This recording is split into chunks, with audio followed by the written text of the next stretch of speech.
Swastiastu. Swastiastu. Halo pemirsa, apa kabar Anda hari ini? Semoga selalu dalam keadaan sehat. Senang sekali saya Madis Kedenkarang hari ini kembali hadir dalam Dialog Perempuan Bali Bicara. Pemirsa, 4 tahun terakhir pembangunan infrastruktur di Bali mengalami lompatan yang sangat luar biasa. Ini tak terlepas dari ketulusan dan kerja keras Gubernur Bapak Wayan Koster membangun Bali. Pembangunan infrastruktur yang dijalankan Gubernur Wayan Koster bersama Wakil Gubernur Cho Aceh mendapat apresiasi dari banyak pihak yang berhasil membangun infrastruktur Bali dengan baik tanpa mengesampingkan kearifan lokal yang ada. Keseluruhan pencapaian pembangunan Bali ditandai dengan 44 tonggak peradaban penanda Bali era baru. Tentunya banyak pihak yang berperan dalam keberhasilan pembangunan tersebut, utamanya masyarakat Bali. Lalu bagaimana peran PKK sebagai mitra kerja pemerintah untuk mendukung program-program pemerintah Provinsi Bali? 44 tonggak peradaban penanda Bali era baru dengan subtema kita infrastruktur Bali era baru akan kita bahas bersama beberapa narasumber hari ini. Sudah hadir Ibu Putri Koster, beliau adalah Ketua Tim Penggerak PKK Provinsi Bali. Om Swastiastu Ibu. Om Swastiastu Madis. Sehat selalu Ibu. Sehat, sehat. Cantik banget nih ungu-ungunya. Ya, selalu begitu. Selalu begitu. Ini produk anak lokal tetapi sudah menginternasional, Betul, saya yakin ya Bu ya. Betul. Baik. Harus didorong, didukung, diberikan ruang, Baik, gitu kan. baik. Ibu baru juga datang dari Medan. Iya, betul. Minta oleh-olehnya Bu, cerita Iya. aja ya. Tapi Iya. nanti ya Bu ya, saya perkenalkan dulu nih narasumber kita yang lainnya. Baik, selain Ibu Putri Koster, hadir pula Profesor Dr. DR.H. Imade Damriasa atau Profesor Damri. Beliau adalah koordinator kelompok ahli bidang pembangunan pemerintah Provinsi Bali. Om Swastiastu Prof. Om Swastiastu. Sehat selalu Prof. Sehat. Sehat ya. Baik. Baik, terima kasih. Walaupun begadang sampai jam 2 pagi.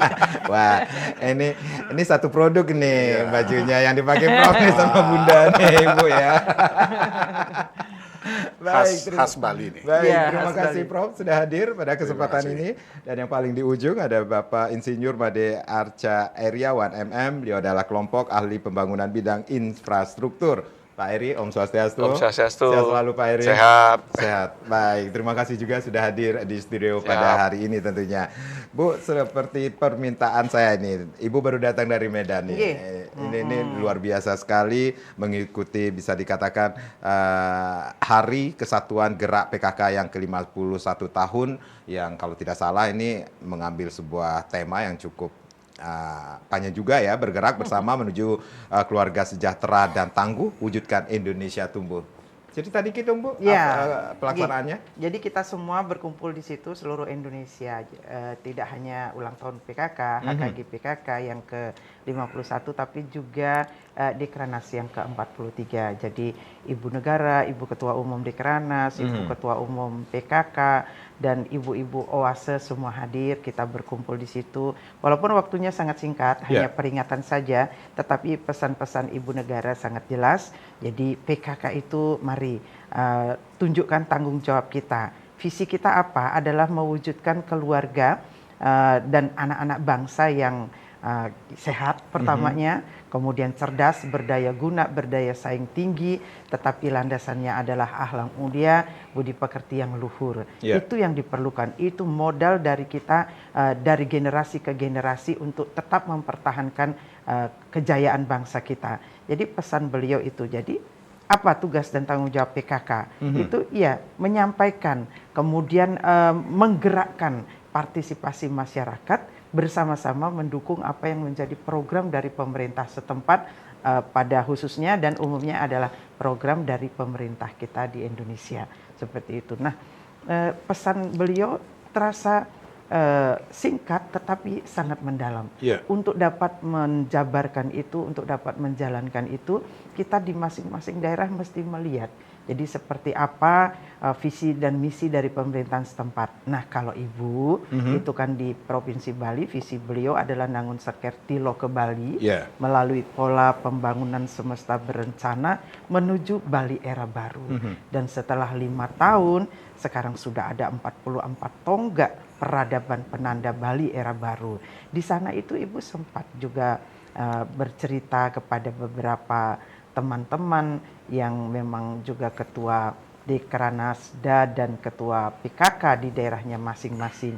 Jadi semua teman-teman juga bergerak dan melihat apa yang harus dilakukan di daerah mereka masing-masing.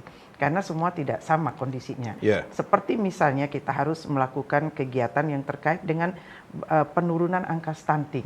Kalau Bali kecil, Yeah. jadi untuk hal tersebut kita tinggal menurunkan, tidak terlalu bersusah payah kita, sinergitasnya sudah kuat. Tetapi semisal di provinsi yang lain itu masih sangat tinggi, bahkan di atas angka rata-rata nasional ketinggian stunting mereka. Jadi beda. Mungkin hal-hal lain, misalnya terkait kesehatan, rabies yang masih. Jadi pada prinsipnya ibu di Bali itu sudah melakukan kegiatan dua bentuknya, Yeah. sosialisasi dan aksi Aksi sosial. sosial. Nah itu, jadi seru juga ibu waktu di Medan itu, ya, walaupun dalam waktu yang singkat seperti bagaimana di Bali, tetapi teman-teman yang ada di daerah lain, wah Bali sih udah begini, udah begitu, gitu. Ibu ya tidak terlena dengan pujian, tetap kita harus waspada juga, karena dari generasi ke generasi itu akan mengalami tumbuh kembang, situasi, perubahan, kemajuan atau kemudian surutnya satu yang sudah kita capai kan Kentan. Jadi bagi Ibu Made pada prinsipnya adalah melakukan tugas yang utama itu penting. Jadi kita harus tahu tugas utamanya apa. Jadi Ibu tidak mengambil tugas lebih ketika yang utamanya belum Ibu laksanakan. Karenanya itu menyampaikan kepada masyarakat agar masyarakat bergerak, kemudian menyentuh masyarakat dengan apa hal-hal yang bisa Ibu lakukan, itu yang paling penting. Dan sekarang Niki, ya Ibu hadir keliling ke media itu ya tentunya ingin menyampaikan apa yang sudah dicapai selama ini oleh Bapak Gubernur dan Bapak Wakil yang sangat didukung oleh kelompok ahli. Dan Ibu tentunya nggak bisa bicara secara detailnya, karenanya Ibu hadir di Bali TV sekarang ya mendampingi beliau-beliau yang sudah selama 5 tahun bahkan sampai kurang-kurang tidur, mungkin harus minum tablet penambah darah mungkin ya, karena itu vitamin gitu. Karena Ibu lihat beliau-beliau kadang-kadang sampai jam 1 jam 2 itu masih saja gereng ini apa ya ribet di bawah. Oh ternyata beliau masih. Apalagi sekarang nih Prof ya, lagi menyusun yang apa haluan ini perdanya ya 100 tahun arah pembangunan Bali ke depan. Nah itu luar biasa. Baik Ibu, ini luar biasa sekali ya. Dan itu oleh-oleh dari Medan itu Ibu mampir ke Pulau Samosir. Ya di situ dapat ulos dan horas bah ya. Di Bali horas bah ya, banyak beras, banyak gabah ya Bu ya. Ibu nanti kita akan lanjutkan lagi bagaimana 44 tonggak peradaban penanda Bali era baru dengan tema kita infrastruktur Bali era baru. Kami akan kembali tapi tentunya setelah yang berikut ini.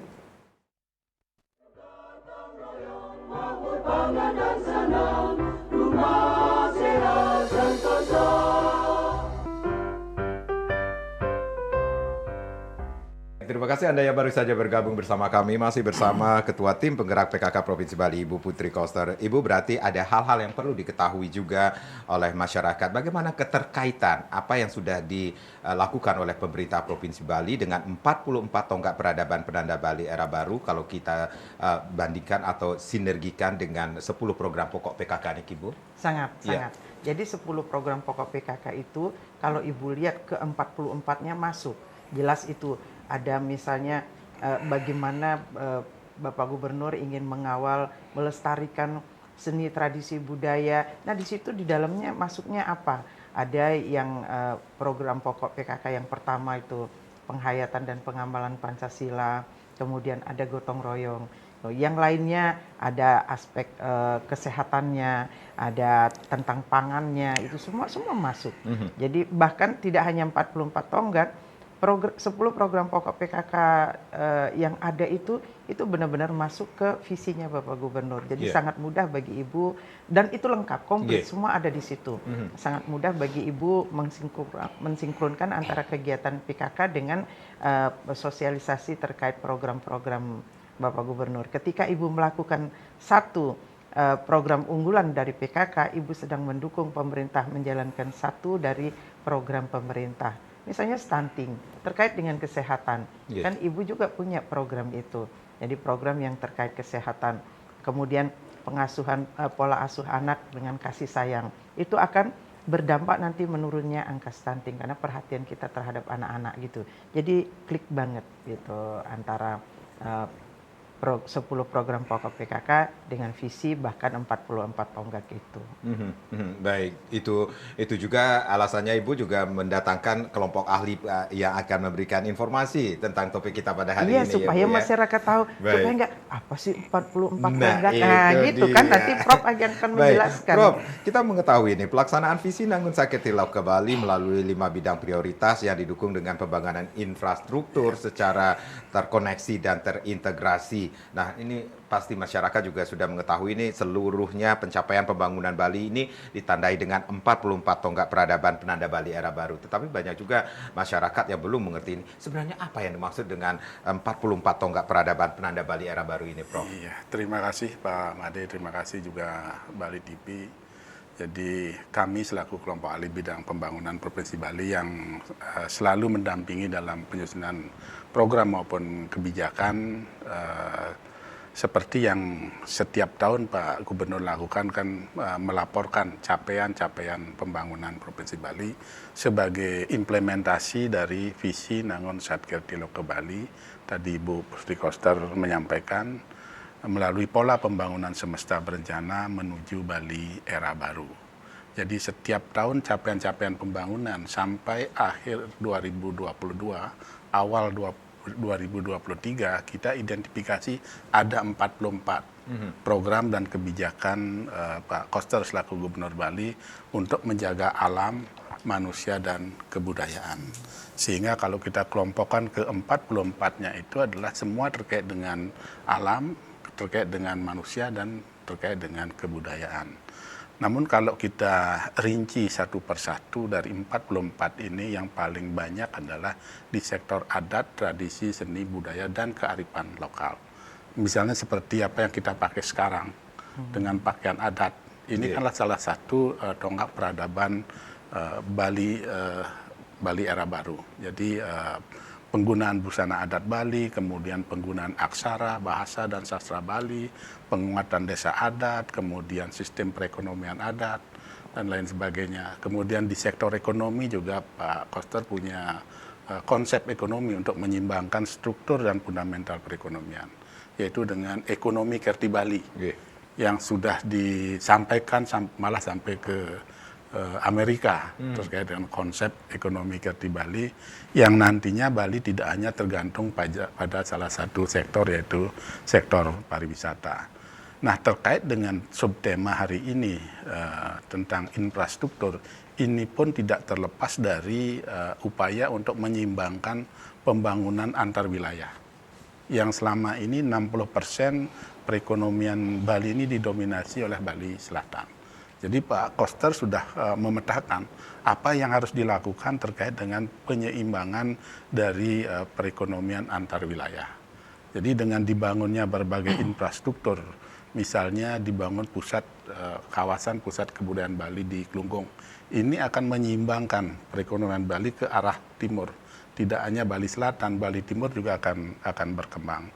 Kemudian yang sedang dibangun sekarang adalah Turiya Pada Tower 6.0 KBS. Jadi mudah-mudahan di November ini sudah selesai. Ini akan menggeser perekonomian Bali itu ke arah Bali Utara. Jadi dari sekian program dan kebijakan ini untuk masyarakat.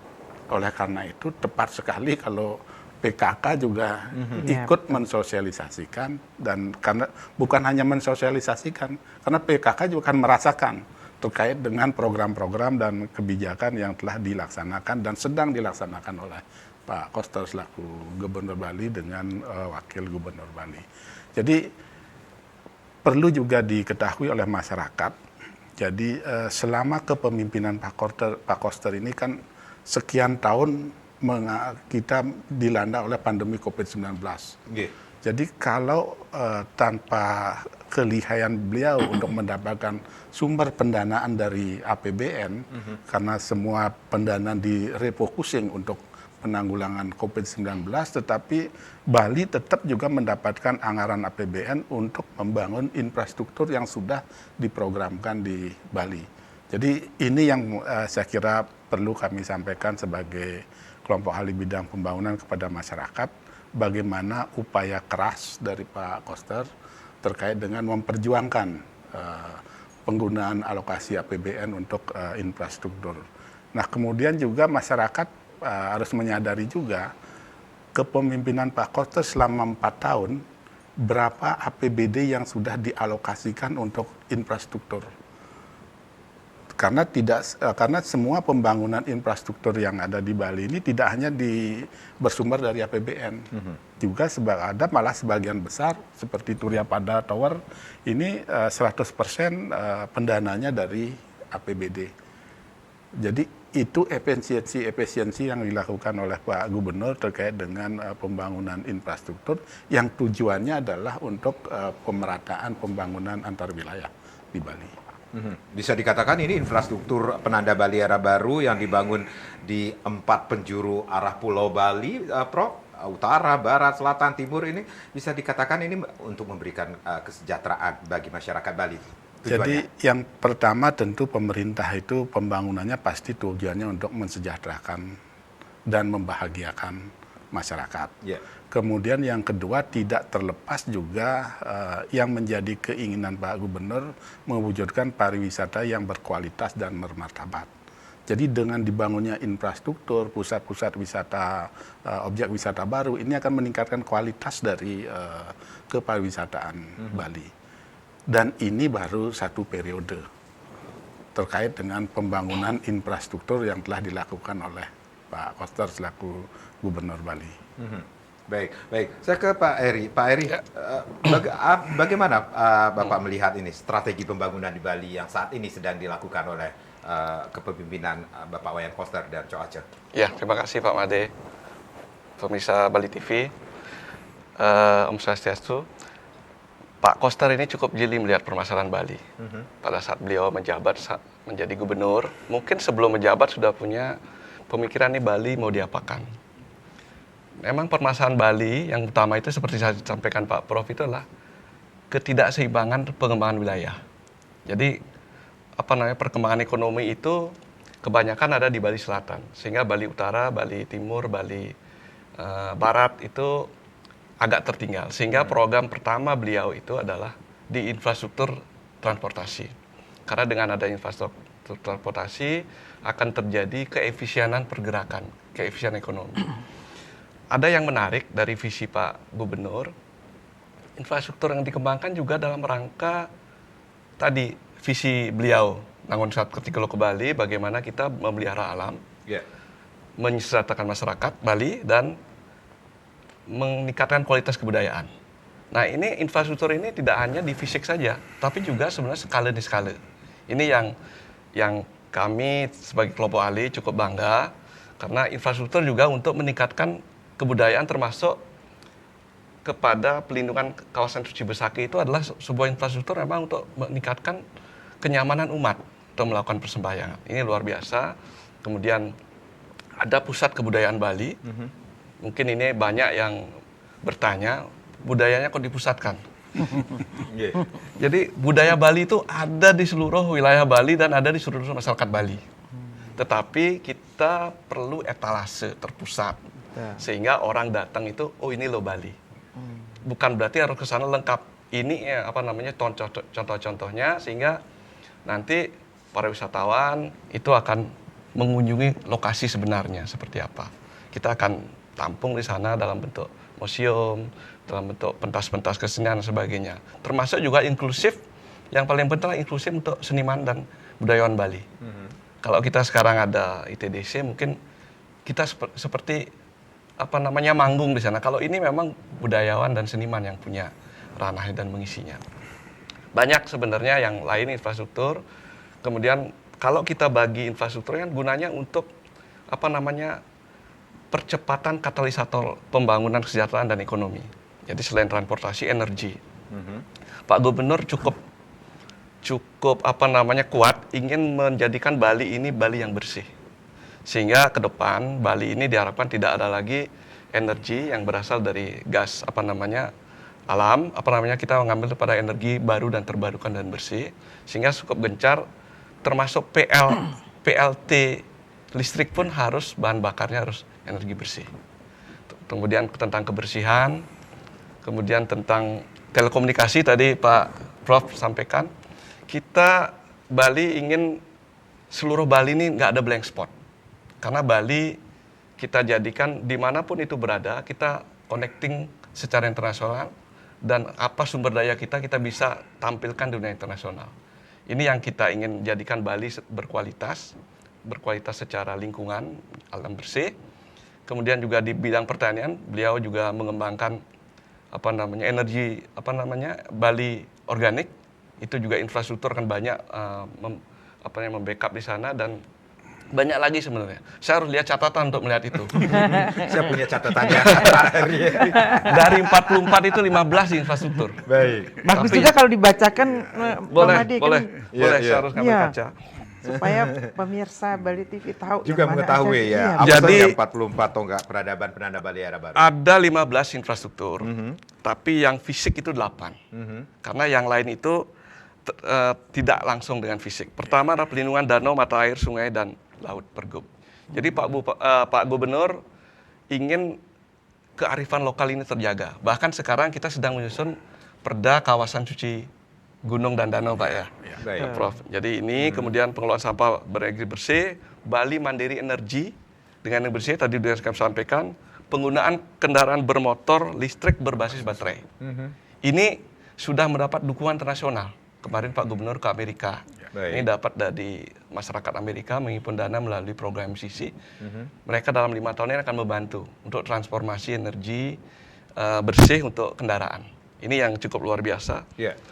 Kemudian Bali Pulau Digital, Oke. kita ingin Bali menjadi pusatnya karena memang anak-anak Bali ini ternyata pintar-pintar ini. Dan ini akan ada Betul. Digifest yang Betul, kedua Tumpah di Landep Juni ini. ini ya. Ya, Tumpah ya. Landep niki. Anak-anak Bali itu ternyata bersaing di dunia Baik. di dunia digital, di dunia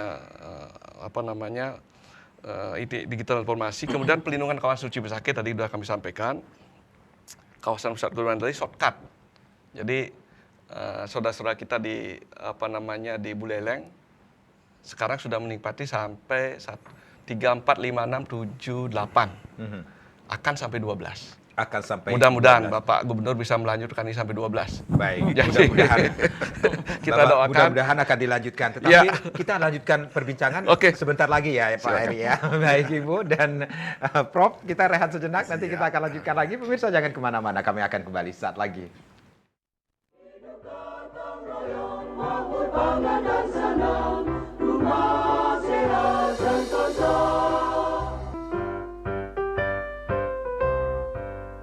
Baik, terima kasih Anda yang baru saja bergabung bersama kami. 44 tonggak peradaban penanda Bali era baru, temanya kita atau subtema kita infrastruktur Bali era baru. Masih kita akan lanjutkan lagi. Pak Heri, kita lanjutkan lagi. Ya, Apanya ini? Kita lanjutkan perbincangan kita, Pak. shortcut tadi sudah. Shortcut. Ini Shortcutnya kita. untuk menyeimbangkan Bali itu memang transportasi punya peran penting. Baik. Itu. Seberapa Jadi- pentingnya, Pak? Pak Ya, Heri? karena pergerakan menjadi makin pendek waktunya, makin pendek waktu biaya makin berkurang. Baik. Betul. Jadi efisiensi ekonomi tercapai, Nggih. gitu. Daya saing meningkat. Jadi ini tol Jakarta-Kerti sedang persiapan. Nah, yang paling fenomenal ini pelabuhan segitiga Sanur, Sampalan dan Bias Munjul. Nggih. Ini luar biasa. Sekian lama semua orang pasti sudah pernah ke Nusa Penida. Nggih. Selama ini kita naik kapal. Ini kalau Harga Pak- kamen naik. kamennya naik harus digendong. Harga sandal naik. Sekarang teman-teman saudara kita di Nusa Penida sudah bisa pakai sepatu Baik. dan tidak basah. Baik. Dan ini luar biasa membangkitkan. Memang masalah baru muncul sehingga kita juga harus ikuti bagaimana mengatur lalu lintas dan sebagainya. Nggih. Sanur menjadi macet dan sebagainya. Ini menunjukkan bahwa bergairah ekonomi. Itu barometernya. Ya, bisa. Pak Heri. Kemudian Bali Maritime Tourism Hub. Baik. Jadi kita ingin membuka pintu gerbang Bali dari laut. Jadi selama ini kalau pariwisata kita itu 90% dari Bandar Udara Ngurah Rai, ternyata perjalanan wisatawan menggunakan kapal pesiar luar biasa. Kita ingin tangkap di sana Nggih. dengan membuka di benua ini. Walaupun ini APBN, tapi Pak Gubernur dikontrol benar ininya, desainnya supaya menguntungkan Bali. Dan itu Bali. sudah dilakukan dan ada beberapa kapal pesiar yang sudah singgah. Sudah terus makin banyak ini. Nggih.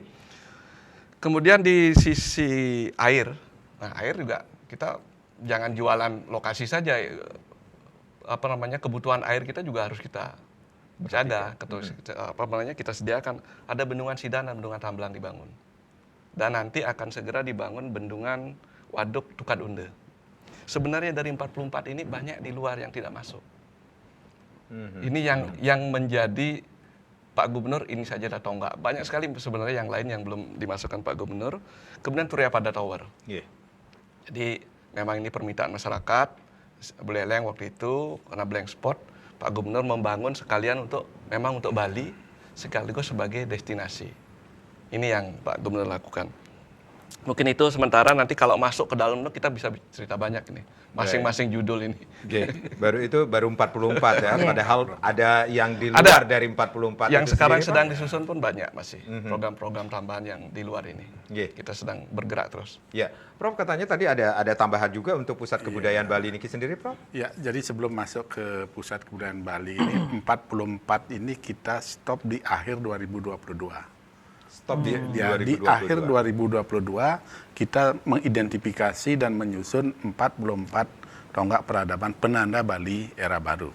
Tentu setelah 2022, 2023 masih ada lagi.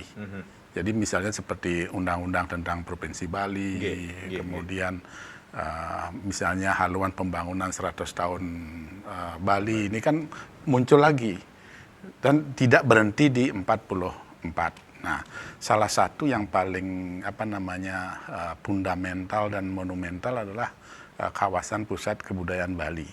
Jadi bukan berarti kebudayaan Bali ini nanti akan dipusatkan di Kelungkung, ya, tetapi ini akan menjadi kawasan terkait dengan kebudayaan. Tidak hanya kebudayaan Bali, karena di dalam pusat kebudayaan Bali ini juga kita sudah mendesain adanya World Cultural Celebration. Jadi perayaan festival budaya dunia. Jadi bukan berarti dunianya nanti kebudayaan dunia kita bawa ke Bali, bukan. Jadi di sini adalah tempat merayakan kebudayaan dunia. Kita tahu bahwa sekarang Art Center kan tidak bisa menampung terkait dengan atraksi-atraksi kebudayaan yang kita miliki. Nah, ini yang sering menjadi pertanyaan dari masyarakat, ini apakah ini Art Center akan dipindahkan ke Kelungkung seperti itu, Prof? Bukan dipindahkan, karena kita akan memiliki pusat kebudayaan yang lebih lengkap. Baik. Jadi bukan memindahkan Art Center ke Kelungkung. Ya. Sama juga Art Center, masa seni dipusatkan misalnya, kan gitu bahasanya. Sehingga ini yang harus dipahami. Kemudian yang kedua, yang paling penting, dari sekian infrastruktur yang sudah dibangun oleh pemerintah Provinsi Bali, sekarang bagaimana kita masyarakat Bali bisa memanfaatkan untuk memberikan nilai ekonomi dari infrastruktur. Misalnya Bali Maritime Tourism Hub. Nah, kapal-kapal pesiar yang singgah di Bali, kita harapkan logistiknya disediakan di Bali, bukan dibeli di Singapura. Oleh karena itu, Pak Gubernur juga menyiapkan Bali Pulau Organik, sehingga memiliki produk-produk pertanian, perkebunan, peternakan, perikanan yang sehat dan berkualitas dengan sistem pertanian organik. Dan ini juga salah satu penanda Bali era baru, yaitu sistem pertanian organik. Jadi tadi Pak Arce sampaikan, jadi pertaniannya organik, udaranya bersih tanpa polusi, kemudian energinya juga bersih, lingkungan bersih tanpa sampah plastik sekali pakai, kemudian pengelolaan sampahnya berbasis sumber. Ini akan meningkatkan kualitas kepariwisataan juga, di samping juga meningkatkan kualitas kesehatan kita, masyarakat Bali. Jadi 3 aspek ini, alam, manusia, dan kebudayaan ini terangkum di dalam 44 tonggak peradaban penanda Bali era baru. Baik. Ibu, seperti yang saya sampaikan tadi, ini peran masyarakat sangat luar biasa sekali untuk mendukung apa yang sudah dilakukan pemerintah Provinsi Bali ini sendiri. Bagaimana dengan peran tim penggerak PKK sebagai mitra pemerintah untuk mendukung program-program pemerintah yang saat ini dijalankan, Bu? Tidak hanya PKK ya, Madi. Jadi pada prinsipnya sesuatu akan kita capai bila kita kerjakan bersama-sama, bergotong royong. Jadi tugas utamanya pemerintah apa? Membuat aturan, memfasilitasi, seperti tadi buat infrastrukturnya. Lalu apa harus pemerintah kemudian yang mengerjakan itu kembali? Kan tidak. Yang mengerjakan dan mengisinya semua fasilitas itu adalah masyarakat yang memanfaatkan fasilitas itu, yang mengikuti aturan yang dibuat pemerintah, ya masyarakat, komponen masyarakat termasuk PKK di dalamnya. Itu. Jadi ketika kesadaran itu sudah muncul, jadi kita tahu bahwa ketika pemerintah membuat program, oh iya, saya ambil peranan yang mana ya? Gitu. Misalnya ketika kesehatan, pemerintah mengajak, yuk kita bersih-bersih lingkungan. Jadi pemerintah buat aturannya, bukan lalu Pak Gubernur dan jajaran beliau lalu nyapu di jalan, tidak. Tapi masyarakatlah mulai dari rumahnya menjaga kesehatannya dengan menjaga lingkungannya. Semisal PKK itu punya program hatinya PKK. Bagaimana kita mengajak, mengheningkan pikiran, menjernihkan pikiran dengan apa? Dengan membuat halaman rumah kita jadi bersih. Hatinya PKK, halaman asri teratur, indah dan nyaman. Ketika halaman rumah kita bersih, rumah kita di tata laksana rumah tangga juga kita harmonis, kan kita nyaman. Kalau dari setiap keluarga sudah nyaman, masyarakat pun akan nyaman dan aman, kan seperti ini Kak. Nah satu lagi, Ibu di samping sebagai Ketua PKK di Kranasda, turut juga melihat bagaimana kebutuhan-kebutuhan kelompok-kelompok masyarakat. Nah kalau terkait infrastruktur tadi ada pusat kebudayaan Bali.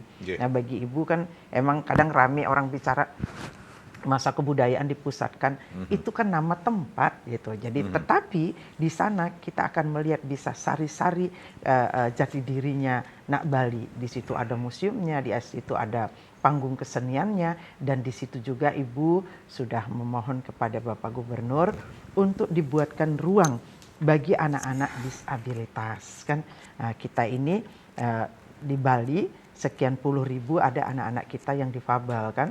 Jadi supaya kita tidak bingung mau dia masuk kemana di ruang-ruang, misalnya untuk dia dapat mencari nafkah, dia masuk ke instansi-instansi yang dimana kebanyakan di situ secara fisiknya melebihi mereka, walaupun sebenarnya talentanya dan kemampuannya anak-anak kita punya kelebihan.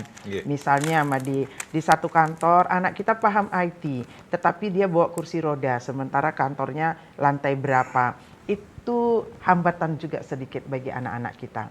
Nah, Ibu melihat ini baru ada dapat tanah sekitar 3 hektar, di situ akan dibuat semacam kampung atau desa disabilitas. Disitulah anak-anak seluruh Bali yang masih produktif, kan ada anak-anak kita yang disabilitas udah nggak bisa kemana-mana. Tapi yang masih produktif, yang tunarungu misalnya, kemudian yang tunanetra itu masih bisa. Kalau mereka bisa menyanyi, disediakan panggung untuk hiburan. Kalau mereka pintar seperti pijat refleksi, di situ akan ada geria Bali Maha Usadi gitu misalnya. Jadi Ibu ingin talenta mereka itu kita sediakan tempat yang berkelas, sehingga orang pun tidak memandang sebelah mata. Tidak ada stigma negatif lagi terhadap anak-anak kita yang secara fisiknya mungkin tidak selengkap yang lainnya, tetapi talentanya bahkan bisa melebihi. Jadi mimpi indah Ibu adalah anak-anak Ibu, saudara-saudara yang ada di Bali yang disabilitas nanti bisa dilatih di tahun 2023, 2024 hingga nanti 2025 Pusat Kebudayaan Bali sudah beroperasi. Di situ anak-anak bisa. Bahkan dari mereka berolah seni, kemudian mencari nafkah, memamerkan karya kerajinan, bahkan nanti ada satu tempat bila anak-anak disabilitas itu benar-benar sebatang kara itu. Jadi kan anak fakir miskin terlantar wajib diurus oleh negara, kan begitu undang-undang menyebutkan. Jadi pemerintah provinsi akan merawat mereka. Itu ada semacam wisma atau rumah untuk mereka tinggal di situ. Tapi aturannya tentu harus ada bahwa mereka benar-benar sebatang kara seperti ini kan. Ayah ibunya tidak ada, keluarga tidak ada yang ngurus mereka. Jadi, nah pusat kebudayaan Bali itu ada di situ. Di samping memang ada museum tematik, panggung-panggung hiburan, yang semuanya itu nanti ke depannya adalah apa? Untuk meningkatkan kesejahteraan masyarakat. mereka bisa tampilkan jati diri dan talenta mereka, jati dirinya sebagai anak Bali lewat mereka berkesenian adat istiadat budaya mereka, mereka tampilkan di atas panggung itu. Jadi itu juga kan meningkatkan sektor perekonomian kita gitu. Jadi kita lebih sejahtera. Siapa bilang bahwa hanya dengan uang mereka sejahtera? Tidak. Berikan mereka tempat dari situ. Jadi kan orang bilang kalau berikan ikan, ikan bisa habis. Tetapi ketika diberikan pancing, mereka bisa cari ikan, gitu kan? Nah sekarang wadah buatkan mereka, kemudian mereka mandiri, dukung. Tut Uriandayani kita di pemerintahan, jadi dukung mereka, lalu mereka menjadi mandiri berdikari di situ. Walaupun mereka adalah saudara-saudara kita yang disabilitas. Nah jadi peran PKK di situ adalah menuangkan ide-ide cerdasnya, membantu Bapak Gubernur menemukan hal-hal yang memang tercecer di masyarakat, lalu beliau angkat itu, kemudian beliau wujudkan supaya dapat meningkatkan kesejahteraan masyarakat yang tadinya mungkin kalau kita tidak pikirkan terpendam aja, terbenam aja. Sekarang anak-anak disabilitas kita kemana? Mereka sendiri-sendiri sepertinya jalan. Nah, tapi kemudian dari sekolah-sekolah didik mereka ekstrakurikulernya. Jadi anak yang disabilitas harapan kita adalah pada talenta mereka. Itu talenta mereka juga bisa terkait dengan sains, tidak hanya kesenian, tidak hanya kerajinan, tetapi sains juga, komputer, anak-anak pasti bisa itu. Jadi maksimalkan kemampuan mereka. Nah itu pusat kebudayaan, itu pentingnya infrastruktur. Gitu. Baik. Ini kalau kita berbicara tentang apa yang sudah dilakukan oleh pemerintah Provinsi Bali dengan pembangunan infrastruktur ini sendiri, kemudian ini juga tidak mengesampingkan saudara-saudara kita yang disabilitas seperti betul. itu, Ibu. Semua masyarakat mesti terayomi di situ. Baik, Ibu, Prof dan Pak Arta, kita rehat sejenak. Nanti kita akan lanjutkan lagi, pemirsa. Kami akan kembali dengan topik kita bagaimana pembangunan atau 44 tonggak peradaban penanda Bali era baru tentang infrastruktur Bali era baru. Kami akan kembali, tapi tentunya setelah yang berikut ini.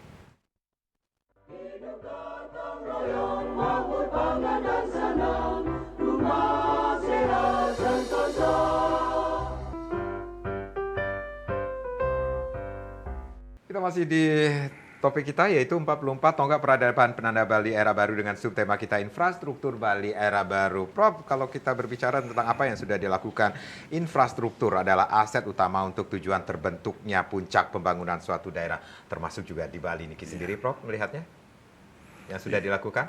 Iya, jadi saya kira apa yang telah dilakukan oleh Pak Gubernur terkait dengan pembangunan infrastruktur ini adalah yang utama adalah untuk menyeimbangkan pembangunan antar wilayah.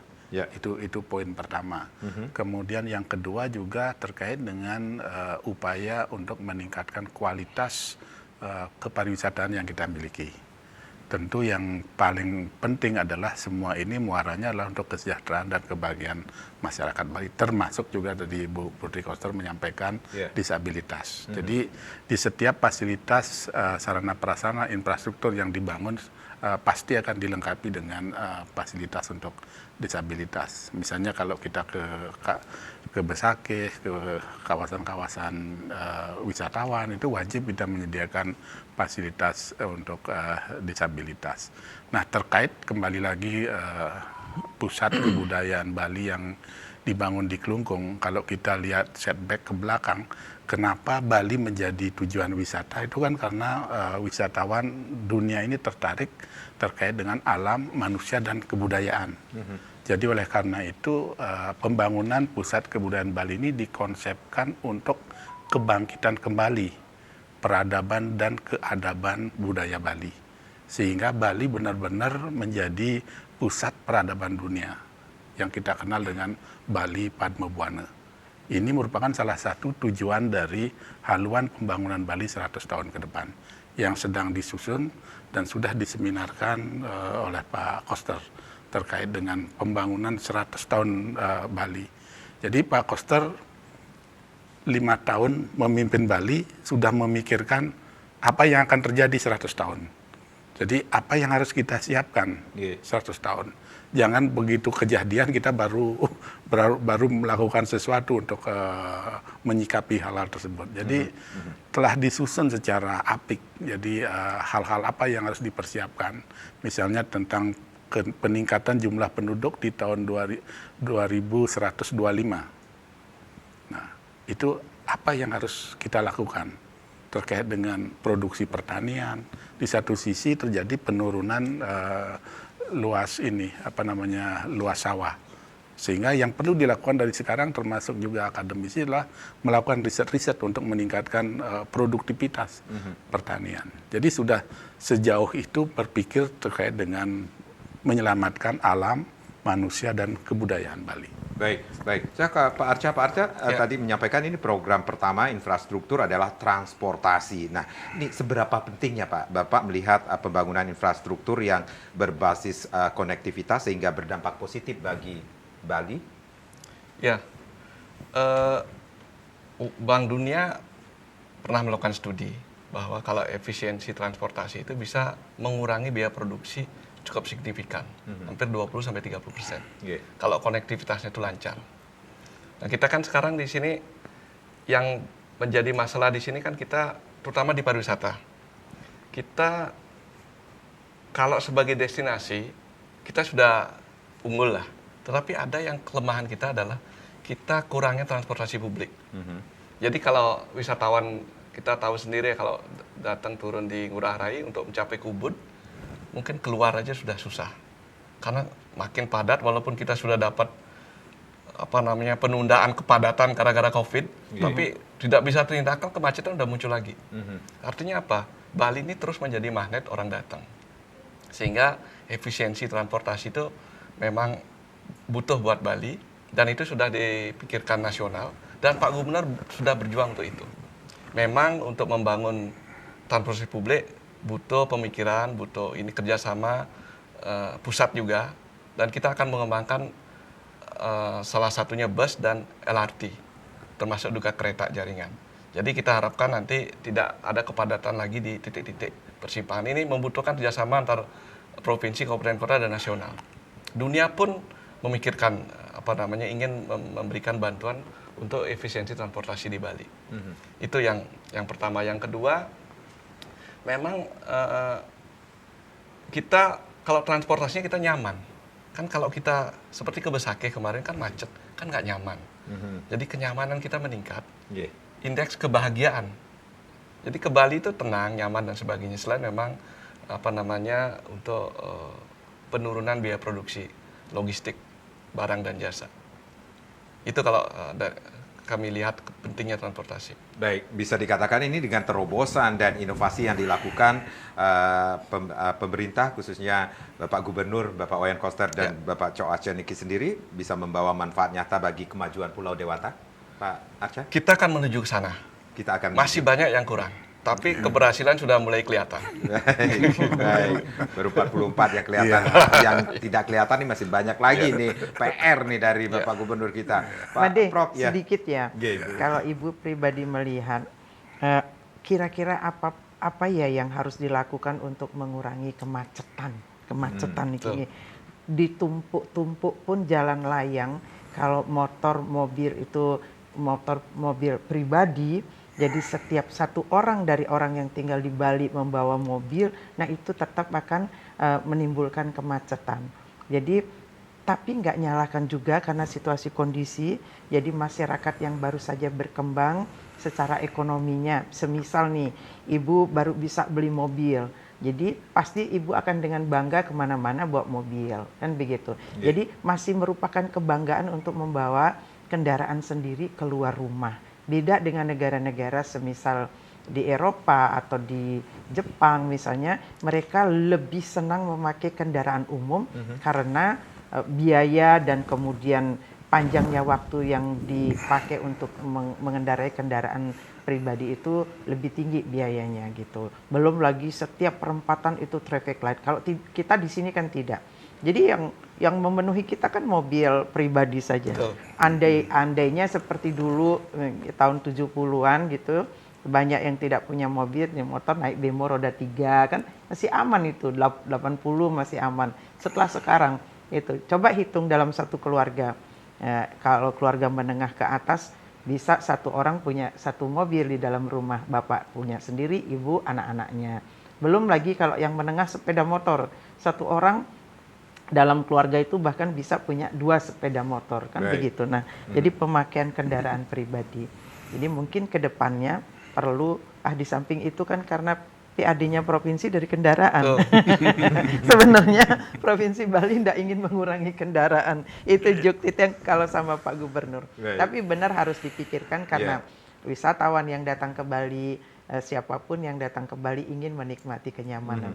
Ke depan barangkali, tapi tidak sekarang, 10, 15 tahun, bahkan 25 tahun mendatang, itu bagaimana kita mengubah pikiran masyarakat. Dan tapi pemerintah menyediakan infrastrukturnya, misalnya ada kereta api lintas kabupaten. Jadi orang Jembrana tidak perlu tinggal di Denpasar karena hanya dengan waktu 25 menit mereka sudah sampai dengan sejenis kereta api listrik misalnya cuas yang begitu melesat, 30 menit sudah sampai di Denpasar. Mereka tidak perlu lagi punya rumah di sini, tidak perlu lagi memakai kendaraan pribadi.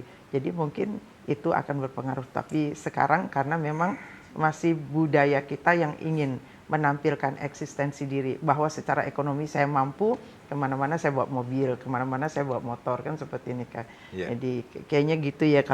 Kalaupun infrastruktur Bali ditumpuk-tumpuk pun seperti Jakarta, jalan layangnya pasti akan tetap macet. Gitu. Semakin dilebarin jalan, semakin banyak keluar mobilnya, ya tetap aja macet. Kasih yang kecil macet, yang besar juga macet. Baik, susah ya jadi pemimpin ya. susah. Makanya Made, bagi ibu seorang pemimpin itu ya mampu memimpin terdepan, mengarahkan engar sesung tulodo kan, gitu, di tengah menyemangati, di belakang tur urian dayani, itu pemimpin. Jadi kemampuan leadershipnya ada, kecerdasannya ada gitu. Dan spiritnya juga kuat. Baik, Prof, bagaimana Anda melihat nih visi Gubernur Koster yang melandasi segala kebijakannya Nangun Saketilo ke Bali melalui pola pembangunan berencana ini menuju Bali era baru ini, Prof? Jadi ada 2 hal yang perlu saya sampaikan terkait dengan Pak Koster selaku Gubernur Bali. Tidak hanya ingin menjadi Gubernur Bali.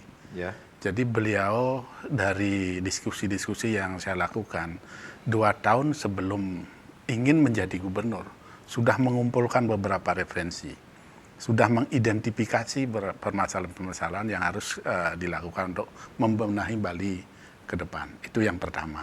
Jadi ini tidak serta-merta 44 ini akan terwujud tanpa dipersiapkan sebelumnya. Kemudian yang kedua, terkait juga etos kerja. Kalau dihitung jam kerjanya Pak Koster itu jam 8 sampai jam 2. Ini saya yang mengikuti aja. Prof, ngomong jadi gitu, Ibu senyum-senyum dong. Ibu nggak kebagian waktu lagi. Ibu nggak kebagian. Jadi hampir seluruh ininya, waktu yang beliau miliki hanya untuk memikirkan dan membangun Bali ke depan. Jadi 2 hal itu yang perlu saya sampaikan kepada masyarakat terkait dengan apa yang telah dilakukan Pak Koster sebagai Gubernur Bali. Baik, Pak Arca, ini tantangan ke depan nih semakin berat lagi nih, Pak, untuk pembangunan infrastruktur. Bali yang berat nih. Infrastruktur bagian dari pembangunan Bali. Baik. Jadi kami sampaikan Bali sudah memiliki rencana tata ruang yang baru karena UUCK harus daratan dan perairannya harus digabung. Kita sudah punya Perda 2 2023. Di sana menata secara umum kebijakan pembangunan Bali, termasuk juga penanganan transportasi. Mau tidak mau, kita berada pada kondisi darurat di transportasi. Kemacetan Bali Selatan, terutama di pusat-pusat kegiatan, sudah harus segera carikan jalan keluar. Tapi tidak cepat bisa menentukan pilihan. Banyak pilihan.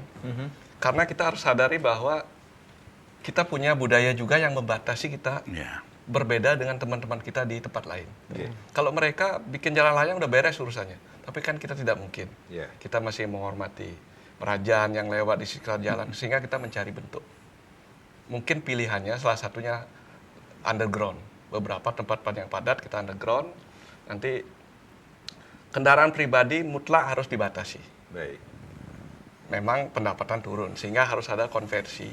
Pada posisi ini, Bali harus mempunyai pendapatan lain dulu, baru nanti saya yakin Pak Gubernur akan memberikan kebijakan pembatasan kendaraan pribadi, gampang kok membatasi. Parkirnya ditingkatkan, pajak tingkat otomatis berkurang. Baik. Tetapi kan fasilitas publik, angkutan publiknya harus kita sediakan. Betul. Jangan melarang, tapi masyarakat Tidak nggak punya memberi pilihan. solusi. Baik. Nah, ini yang ini. Kita akan menuju ke sana. Kita akan menuju ke sana. Bu, selaku ketua tim penggerak PKK ini sebenarnya sosialisasi aksi sosial yang dilakukan oleh tim penggerak PKK selalu dilakukan untuk mendukung program pemerintah Provinsi Bali. Bagaimana seharusnya peran dari masyarakat, Bu?